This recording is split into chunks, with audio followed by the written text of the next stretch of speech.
ರಾಜ್ಯ ರಾಜಕೀಯದಲ್ಲಿ ನಡೆದಂತ ದೊಡ್ಡ ಬೆಳವಣಿಗೆ ಅದು ರಾಜಣ್ಣ ಮಂತ್ರಿಮಂಡಲದಿಂದ ಹೊರಗಡೆ ಬಂದಿದ್ದು. ಎಷ್ಟರ ಮಟ್ಟಿಗೆ ಏನಾಯಿತು ಅನ್ನುವಂಥದ್ದು ಇದೆಯಲ್ಲ, ವೆರಿ ಇಂಟ್ರೆಸ್ಟಿಂಗ್ ಸ್ಟೋರಿ. ಯಾಕಂದರೆ ಇಲ್ಲಿ ಹಲವಾರು ಸಂದೇಶಗಳನ್ನು ರವಾನಿಸಲಾಗಿದೆ. ಒಂದೇನಪ್ಪ ಅಂದರೆ, ಕಾಂಗ್ರೆಸ್ದು ಕೂಡ ಹೈಕಮಾಂಡ್ ಇದೆ, ಹೈಕಮಾಂಡ್ ಕೆಲವೊಂದು ವಿಚಾರಗಳಲ್ಲಿ ತುಂಬ ಸ್ಟ್ರಾಂಗ್ ಇದೆ ಅನ್ನುವಂಥ ಸಂದೇಶ ನಂಬರ್ 1. ನಂಬರ್ 2, ಸಿದ್ದರಾಮಯ್ಯನವರ ರೆಕ್ಕೆಗಳನ್ನು ಹಂತ ಹಂತವಾಗಿ ನಾವು ಕತ್ತರಿಸಬಲ್ಲೆವು ಅನ್ನುವಂಥ ಸಂದೇಶ ನಂಬರ್ 2. ನಂಬರ್ 3 ಏನು ಅಂತಂತಂದರೆ, ಇಲ್ಲಿ ಏನಾದರೂ ಸುಳ್ಳು ಸುದ್ದಿಗಳನ್ನು ಹಬ್ಬಿಸಿದರೆ ಅಥವಾ ಅಧ್ಯಕ್ಷರ ವಿರುದ್ಧ ಮಾತಾಡಿದರೆ, ಏನಾದರೂ ಈ ಪದತ್ಯಾಗ, ಕ್ರಾಂತಿ, ಶಾಂತಿ ಇದ್ರ ಬಗ್ಗೆ ಮಾತಾಡಿದರೆ ನಾವು ಯಾವ ಹೆಜ್ಜೆ ಬೇಕಾದರೂ ಇಡ್ತೀವಿ. ಜೊತೆಗೇನು ಅಂತಂದರೆ, DK ಶಿವಕುಮಾರ್ ಅವರ ಮಾತನ್ನು ಕೂಡ ಕೇಳ್ತೀವಿ ಅನ್ನುವಂಥ ಸಂದೇಶ 3ನೇ ಸಂದೇಶ. ಈ 3 ಸಂದೇಶಗಳನ್ನು ಸ್ಪಷ್ಟವಾಗಿ ರಾಜಣ್ಣವರ ಕೇಸ್ ಮುಖಾಂತರ ರವಾನಿಸಲಾಗಿದೆ. ನಾವು ಯಾವುದಾದ್ರೂ ಒಂದು ರಾಜಕಾರಣದಲ್ಲಿ ಆಗುವಂಥ ಡೆವಲಪ್ಮೆಂಟ್ಗಳಿದೆಯಲ್ಲ, ಅದನ್ನು ಒಂದೇ ದೃಷ್ಟಿಯಿಂದ ನೋಡಬಾರ್ದು ಎಂದೂ ಕೂಡ. ನೋಡಿ, ರಾಮನಗರದ ಶಾಸಕ ಮುಂದಿನ ಮುಖ್ಯಮಂತ್ರಿ ಯಾರಾಗಬೇಕು ಅನ್ನುವಂಥ ಸಂದರ್ಭದಲ್ಲಿ ಮಾತಾಡಿದಂಥ ಮಾತುಗಳಿದೆಯಲ್ಲ, DK ಬಗ್ಗೆ, DK ಅವರಿಂದಲೇ ಅವರಿಗೆ ನೋಟಿಸ್ ಕೊಡಿಸಿದ್ದು. ಅಲ್ಲಿ ಕೊಟ್ಟಿದ್ದು ಸಣ್ಣ ಸೂಜಿ, ಇಲ್ಲಿ ದೊಡ್ಡ ಹೊಡೆತ ರಾಜಣ್ಣವ್ರ ವಿಚಾರಕ್ಕೆ ಸಂಬಂಧಪಟ್ಟಂಗೆ. ಅಂದರೆ ನಾವು ಯಾವ ಹೆಜ್ಜೆ ಬೇಕಾದರೂ ಇಡ್ತೀವಿ ಅನ್ನುವಂಥ ಸಂದೇಶ. ಅಲ್ಲಿ ತನ್ನ ಶಿಷ್ಯನಿಗೆ DK ಶಿವಕುಮಾರ್ ಮುಖಾಂತರನೇ ನೋಟಿಸ್ ಕೊಡಿಸಿ ಬಾಯಿ ಮುಚ್ಚಿಸುವಂಥ ಕೆಲಸ ಮಾಡಿದರು. ಇಲ್ಲಿ ಸಿದ್ದರಾಮಯ್ಯನವರ ಶಿಷ್ಯನಿಗೆ ಸಿದ್ದರಾಮಯ್ಯನವರ ಮುಖಾಂತರನೇ ರಾಜೀನಾಮೆ ಕೊಟ್ಬಿಡು, ಆಗಿದ್ದಾಗೋಯ್ತು, ಮರೆತು ಬಿಡು ಅನ್ನುವಷ್ಟರ ಮಟ್ಟಿಗೆ ಏನಾದರೂ ಸಲಹೆ ಕೊಟ್ಟರೂ ಕೂಡ ಅದನ್ನು ಸ್ವೀಕಾರ ಮಾಡ್ದೇನೆ ನೀವೇನು ರಾಜೀನಾಮೆ ತಗೊಳ್ಳೋದಲ್ಲ, ತಕ್ಷಣ ಸಸ್ಪೆಂಡ್ ಮಾಡಿ, ವಜಾ ಮಾಡಿ ಅನ್ನುವಷ್ಟರ ಮಟ್ಟಿಗೆ. ಹೀಗೆ ಬಿಟ್ಟರೆ ಆಗಲ್ಲ ರಾಜ್ಯ ರಾಜಕಾರಣವನ್ನು ಅನ್ನುವಂಥದ್ದು ತುಂಬ ಚೆನ್ನಾಗಿ ಗೊತ್ತಾಗಿದೆ. ವಿಳಂಬ ಬೇಡ, ತಕ್ಷಣವೇ ಸಂಪುಟದಿಂದ ವಜಾ ಮಾಡಿ ಅಂತ ವೇಣುಗೋಪಾಲ್ ಅವರಿಗೆ ಕನ್ವಿನ್ಸ್ ಮಾಡೋಕ್ಕೆ ಟ್ರೈ ಮಾಡಿದ್ರು. CM ಕನ್ವೆ ಮಾಡೋಕ್ಕೆ ಟ್ರೈ ಮಾಡಿದ್ರು. ನೋಡಿ, ಹಿಂಗಿದೆ, ಬಹಳ ಮುಜುಗರ ಆಗೋಗ್ಬಿಡುತ್ತೆ, ಅಧಿವೇಶನ ನಡೀತಾ ಇದೆ, ಈ ಸಂದರ್ಭದಲ್ಲಿ ರಾಜೀನಾಮೆ ಪಡೆಯೋದು ಬೇಡ, ಬೇಕಿದ್ರೆ ಸ್ವಲ್ಪ ಟೈಮ್ ಕೊಡೋಣ, ಅಧಿವೇಶನ ಮುಗಿದು ಬಿಡಲಿ, ಮುಗಿದಾದ್ಮೇಲೆ ಬೇಕಿದ್ರೆ ಪಡ್ಕೊಳ್ಳೋಣ ಅಂತ. ಯಾರ ಮಾತನ್ನು ಕೂಡ ಕೇಳುವಷ್ಟರ ಮಟ್ಟಿಗೆ ಹೈಕಮಾಂಡ್ ಇರಲಿಲ್ಲ. ಏನು ರಾಜ್ಯ ರಾಜಕಾರಣದ ಬಗ್ಗೆ ಗೊತ್ತೇ ಇಲ್ವಾ ಹೈಕಮಾಂಡ್ಗೆ? ಮಲ್ಲಿಕಾರ್ಜುನ್ ಖರ್ಗೆ ಅವರೇ AICC ಅಧ್ಯಕ್ಷರು, ಜೊತೆಗೆ ಈ ವೇಣುಗೋಪಾಲ್ ಆಗಿರ್ಬೋದು, ಸುರ್ಜೇವಾಲ್ ಆಗಿರ್ಬೋದು, ಅವರೆಲ್ಲ ರಾಜ್ಯ ರಾಜಕಾರಣವನ್ನು ಅರದು ಕುಡಿದು ಬಿಟ್ಟಿದ್ದಾರೆ. ಯಾರ್ಯಾರ ಮನೋಭಾವನೆ ಏನು ಎತ್ತ ತುಂಬ ಚೆನ್ನಾಗಿ ಗೊತ್ತು.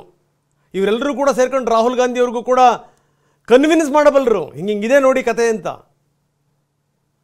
ಇಂಥದ್ರಲ್ಲಿ ರಾಜಣ್ಣ ಅವರ ಮಾತುಗಳು, ಮೇಲಿಂದ ಮೇಲೆ ಆಡಿದಂಥ ಕ್ರಾಂತಿಯ ಮಾತುಗಳಿದೆಯಲ್ಲ, ಆ ಕ್ರಾಂತಿ ರಾಜಕಾರಣದಲ್ಲಿ ಯಾವ ಕ್ರಾಂತಿ ಹೆಂಗೆ ಬೇಕಾದರೂ ಆಗ್ಬೋದು ಅನ್ನೋಕ್ಕೆ ಬೆಸ್ಟ್ ಎಕ್ಸಾಂಪಲ್ ಇದು, ದಿ ಬೆಸ್ಟ್ ಎಕ್ಸಾಂಪಲ್. ಮುಂದಿನ ತಿಂಗಳು ಕ್ರಾಂತಿ ಮಾತಾಡಿದ್ರು, ಆದರೆ ಅವರ ರಾಜಕೀಯ ಜೀವನದಲ್ಲಿ 1 ತಿಂಗಳು ಮೊದಲನೇ ಕ್ರಾಂತಿ ಆಗಿಬಿಡ್ತು. ಈಗ ಶಾಂತಿ ಮಾಡಿಸೋರು ಯಾರು? ಇದು ಪ್ರಶ್ನೆ. ರಾಜಣ್ಣ ಇಷ್ಟೆಲ್ಲ ಆದಮೇಲೂ ಕೂಡ ಬಂದು ಸದನದಲ್ಲಿ ಕೂತ್ಕೊಂಡಿದ್ರು. BJP ನಾಯಕರಿಗೆ ಅಸ್ತ್ರವಾಯ್ತಿದು. ರಾಜಣ್ಣ ಮಂತ್ರಿಯಾಗಿ ಕೂತಿದ್ದಾರ, ಶಾಸಕರಾಗಿ ಕೂತಿದ್ದಾರ ಕೇಳಿ ಅನ್ನುವಂಥ ಮಾತನ್ನು ಕೇಳಿದರು. ಇನ್ನು ವರಿಷ್ಠರ ಜೊತೆ ಮಾತಾಡಿ ಅಂತ ರಾಜಣ್ಣ ಕೇಳಿದ್ರು. ನೀವೇ ವರಿಷ್ಠರ ಜೊತೆ ಮಾತಾಡ್ಬಿಡಿ ಅನ್ನುವಂಥ ಮಾತುಗಳು ಕೂಡ ಬಂತು. ಆಗ ಸಿದ್ದರಾಮಯ್ಯ ತಕ್ಷಣಕ್ಕೆ ವರಿಷ್ಠರ ಜೊತೆ ಮಾತಾಡುವಂಥ ಪ್ರಯತ್ನವನ್ನು ಮಾಡಿದ್ರು. KC ವೇಣುಗೋಪಾಲ್ ಹೇಳಿದಕ್ಕೆ, ನಾವು ಯಾವುದೇ ಅಸಾಸಿನೇಷನ್ ಬಗ್ಗೆ ಮಾತಾಡ್ತಾ ಇಲ್ಲ, ರಾಜಣ್ಣವರ ರಾಜೀನಾಮೆ ಬಗ್ಗೆ ಮಾತಾಡ್ತಾ ಇದ್ದೀವಿ, ಅದನ್ನು ಅರ್ಥ ಮಾಡ್ಕೊಳ್ಳಿ ಅಂತ ಹೇಳ್ತು ಹೈಕಮಾಂಡ್. ಮುಲಾಜಿಲ್ದನೇ ಇದ್ಯಾವುದು ಕೂಡ ಮೇಲ್ನವ್ರಿಗೆ ಗೊತ್ತಿರಲ್ವಾ? ಸೋನಿಯಾ ಗಾಂಧಿ ಅವರಿಗಾಗಲಿ ರಾಹುಲ್ ಗಾಂಧಿ ಅವರಿಗಾಗಲಿ ಗೊತ್ತಿರಲ್ವಾ? ಖಂಡಿತವಾಗಲೂ ಗೊತ್ತಿರುತ್ತೆ. ಅವರ ಅನುಮತಿ ಇಲ್ಲದೇ ಒಂದು ಹುಲ್ಲು ಕಡ್ಡಿನೂ ಕೂಡ ಕಾಂಗ್ರೆಸ್ಸಲ್ಲಿ ಅಲಗಾಡ್ಲಿಕ್ಕೆ ಸಾಧ್ಯ ಇಲ್ಲ. ಇದೆಲ್ಲವೂ ಕೂಡ ತುಂಬ ವ್ಯವಸ್ಥಿತವಾಗಿ ಆಗಿದೆ. ಅಂದರೆ ಇದೇನು ದಿಢೀರ್ನೇ ಆಗಿರುವಂಥದ್ದೇನಲ್ಲ, ಹಂತ ಹಂತವಾಗಿ ಯಾವ ರೀತಿ ಮಾಡಬೇಕು, ಏನು ಎತ್ತ ಎಲ್ಲದನ್ನೂ ಕೂಡ ನೀಟಾಗಿ ಪ್ಲಾನ್ ಮಾಡಿ, ಅದು ಅಧಿವೇಶನ ಸಂದರ್ಭದಲ್ಲೇ ಒಂದು ಪಕ್ಷ ಒಂದು ಹೆಜ್ಜೆಯನ್ನು ಇಡುತ್ತೆ ಈ ಸಂದರ್ಭದಲ್ಲಿ ಅಂತಂದರೆ ಸಾಮಾನ್ಯ ಸಂಗತಿನಾ? ಅದಕ್ಕಾಗುವಂಥ ಮುಜುಗರ, ಅದಕ್ಕಾಗುವಂಥ ನಷ್ಟ ಅದನ್ನು ಯೋಚನೆ ಮಾಡಿರುತ್ತಲ್ವಾ? ಇಲ್ಲ. ಈ ಮುಖಾಂತರ ಏನು ಅಂತಂತಂದರೆ, ಇಲ್ಲಿ ನಷ್ಟಕ್ಕಿಂತ ಲಾಭ ಜಾಸ್ತಿ ಅಂತ ಕಾಂಗ್ರೆಸ್ ನಾಯಕರಿಗೆ ಗೊತ್ತಿತ್ತು. ಸ್ಪಷ್ಟ ಸಂದೇಶ, ಮಾತಾಡುವಂಥ ವಿಪಕ್ಷಗಳಿಗೂ ಒಂದು ಸ್ಪಷ್ಟ ಸಂದೇಶ ಹೋಗಬೇಕು.